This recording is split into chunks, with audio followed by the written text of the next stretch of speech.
Hello and welcome to VNA News Daily Bulletin. Coming up next, we have your top stories. Party leader inspects Tiền Giang's performance in socio-economic development, security and party building. State ceremony marks completion of Vietnam-Laos border marker project. Vietnam reviews legal framework against EU-Vietnam Free Trade Agreement commitments.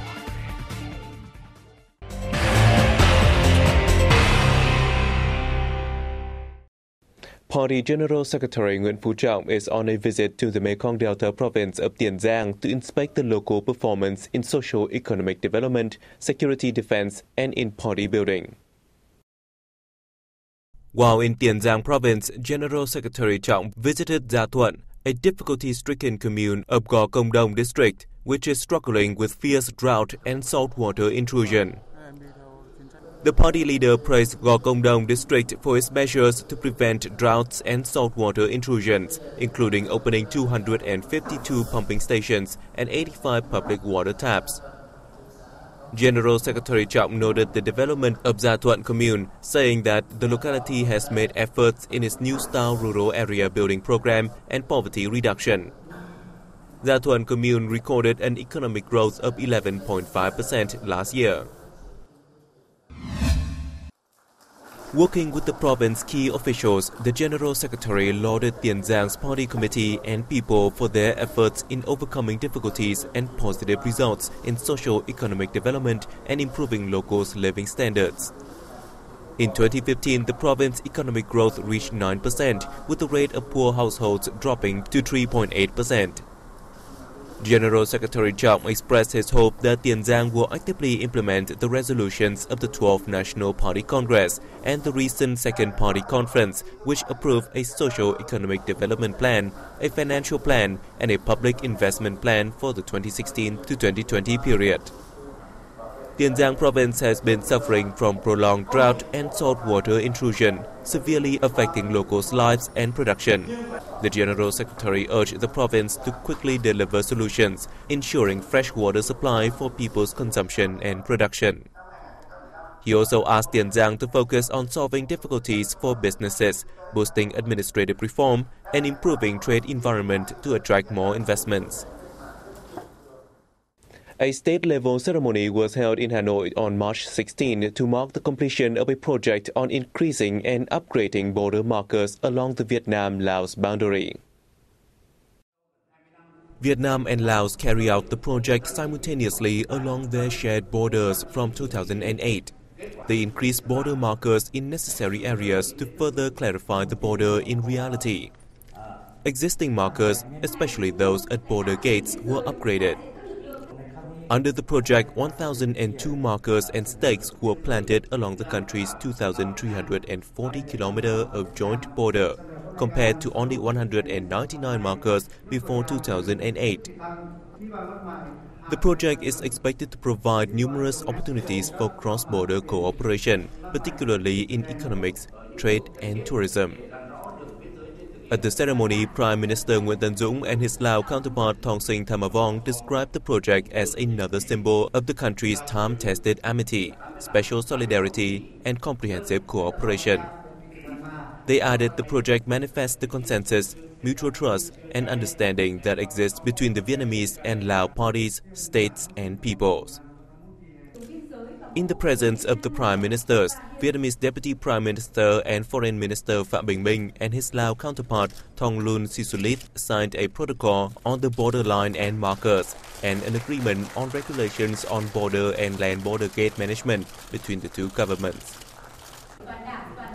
At the ceremony, the country leaders also presented their government's orders, medals, and certificates of merit to collectives and individuals who greatly contributed to the project. President Trương Tấn Sang and Prime Minister Nguyễn Tấn Dũng met with Lao Prime Minister Thong Sinh Thamavong in Hanoi on March 16. The Lao leader is on a working visit to Vietnam to attend a ceremony reviewing the implementation of the project to increase and upgrade border markers along the Vietnam-Laos boundary. At a reception for the Lao guests, during which they agreed on measures to build a peaceful and friendly borderline between Vietnam and Laos, President Sang expressed his hopes Laos will do well in its responsibility as ASEAN chair in 2016. Thomsin Thamawong affirmed that the project to increase and upgrade border markers along the Vietnam-Laos boundary will lay a foundation for ensuring peace, friendship and cooperation along the common border. The Lao government will do its utmost to bring further prosperity to the people of both countries, especially those living along border areas, he stressed. Prime Minister Dũng and his Lao counterpart agreed to continue giving priority to reinforcing the Vietnam-Laos special relationship during the meeting in Hanoi on the same day. The host and guest expressed their joy at the successful completion of the project of increasing and upgrading the border marker system. They agreed to work closely in implementing bilateral and border trade agreements towards lifting two-way trade to $3 billion in 2020. They also reached a consensus on strengthened coordination between the two nations as Laos hosts the chairmanship of ASEAN in 2016 to foster connectivity within the ASEAN community. On March 16, the Vietnamese leaders hosted reception for International Monetary Fund Managing Director Christine Lagarde, who is on a working visit to Vietnam. President Trương Tấn Sang congratulated Christine on her re-election as the Managing Director of IMF, and expressing his pleasure at her decision in choosing Vietnam as one of the first destinations in her new tenure. The president said in its economic reform process, Vietnam will prioritize restructuring the banking sector, renewing state-owned businesses, and boosting private businesses' development, as well as foreign investment.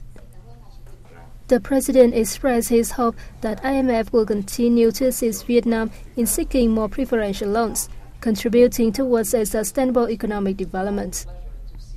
Director Christine affirmed IMF always wishes to work together with Vietnam, particularly in reducing poverty, stabilizing macroeconomy and growth. She highly values Vietnam's development strategy and expressed IMF's wish to tighten cooperation with Vietnam in fields of its strength. Meeting with the IMF Managing Director in Hanoi on the same day, Prime Minister Nguyễn Tấn Dũng appreciated the fund's efforts to provide Vietnam with consultancy on the macroeconomy, technical assistance and personnel training. He affirms that with its own efforts and the international community's support, Vietnam will gain its set targets, including achieving an annual economic growth of 7% in the next 5 years. Christine said, along with financial assistance, the fund will provide Vietnam with technical assistance and human resources training. She expressed her impressions on Vietnam's economic development in recent years, with the macroeconomy being ensured, inflation curbed, and poverty rate slashed.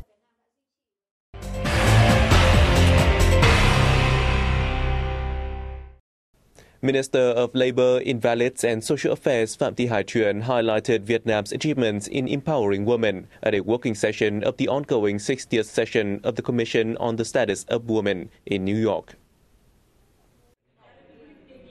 The minister said Vietnam, for the first time, has 3 email Politburo members, equivalent to nearly 16%, and more than half of ministries and agencies had women holding key positions. Alongside this, female laborers make up 48.3% of the country's total figure, and nearly 24.9% of business managers are women.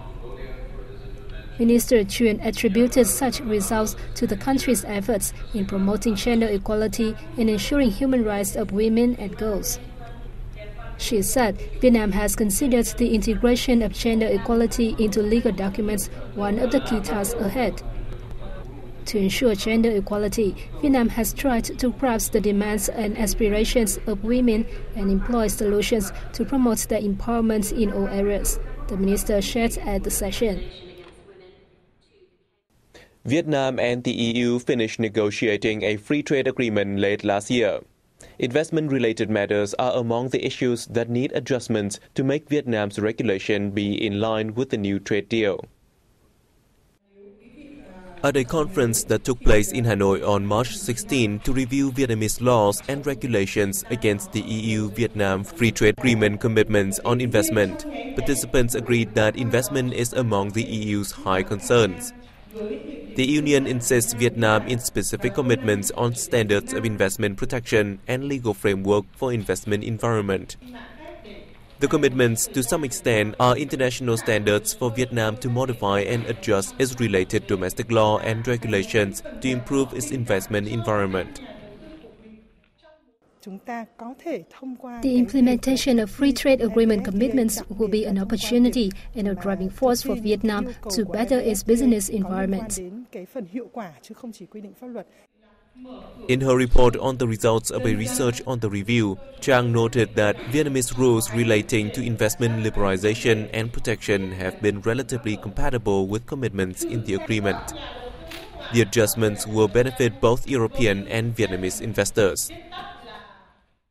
Now that's good. It's good for European investors. It's also good, I think, for the Vietnamese economy. It will attract more high-value companies to invest in Vietnam and help drive the companies here, drive the economy up the value chain and help Vietnam's economy in all sorts of ways. Vietnam and the EU are expected to sign and apply their free trade deal in 2018.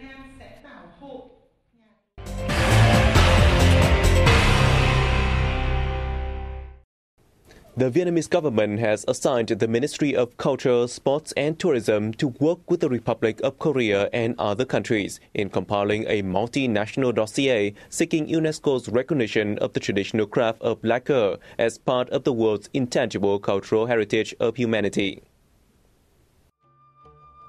The coordination aims to help preserve and promote the unique values of lacquer and bolster cooperation in protecting intangible cultural heritage among regional nations. Vietnamese sơn mài or lacquer is a traditional handicraft first used during Vietnam's feudal era.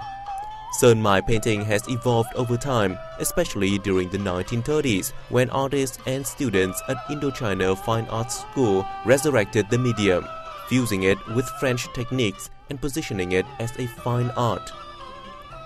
This will be the second time Vietnam will join in the compilation of a multinational dossier. Previously, Vietnam coordinated with Cambodia, the Republic of Korea and the Philippines to build a dossier for the tucking rituals and games, which were added to UNESCO's representative list of the intangible cultural heritage of humanity in 2015. VietFest 2016, a Vietnamese cultural festival, took place at University College London as part of activities hosted by Vietnamese students in the UK to promote the image of Vietnam's people and land. Booths displaying handmade souvenirs and Vietnamese traditional dishes and an art program performed by Vietnamese students were included in the festival. Vietnamese students also organized an exhibition of embroidery, large-size photographs and folk paintings featuring Vietnam's landscapes. It really is quite a variety of different expressions of Vietnamese culture that we've got here. We're very lucky, and it's a great taster, I think. Everyone's been telling me, if you like this, you must go to Vietnam, so I'm thinking, yeah, they're probably right. This is an event of significance to us and other students at University College London.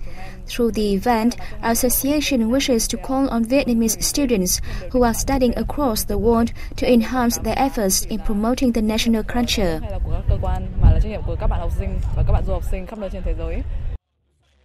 At present, there are over 11,000 Vietnamese students studying in universities throughout the UK. University College London is a leading multidisciplinary university in London. And that has wrapped up our news bulletin. Thank you for your attention. For more information, please log on to our website at www.vietnamplus.vn. Goodbye for now.